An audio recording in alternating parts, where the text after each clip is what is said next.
अस्सलामुअलैकुम वरहमतुल्लाहि वबरकातुहू। आज की हदीस सही बुखारी की हदीस है, जिसमें हज़रत उमर रज़ी अल्लाह ताला अन्हु की शहादत के वक़्त हज़रत अली रज़ी अल्लाह ताला अन्हु के जो जज्बात थे वो बयान किए गए हैं। हज़रत अब्दुल्ला इब्न अब्बास रज़ी अल्लाह ताला अन्हु रवायत करते हैं कि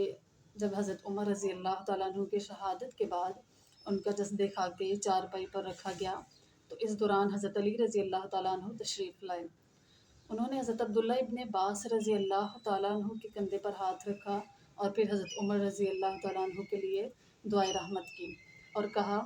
खुदा की कसम मुझे यकीन था कि अल्लाह ताला आपको आपके साथियों के साथ रखेगा। और इस यकीन की वजह ये थी कि मैंने अक्सर रसूलुल्लाह सल्लल्लाहु अलैहि वसल्लम को ये फरमाते हुए सुना था, उनकी ज़ुबान मुबारक से ये अल्फाज सुने थे कि मैं अबू बकर और उमर गए, मैं अबू बकर और उमर दाखिल हुए, मैं अबू बकर और उमर बाहर आए।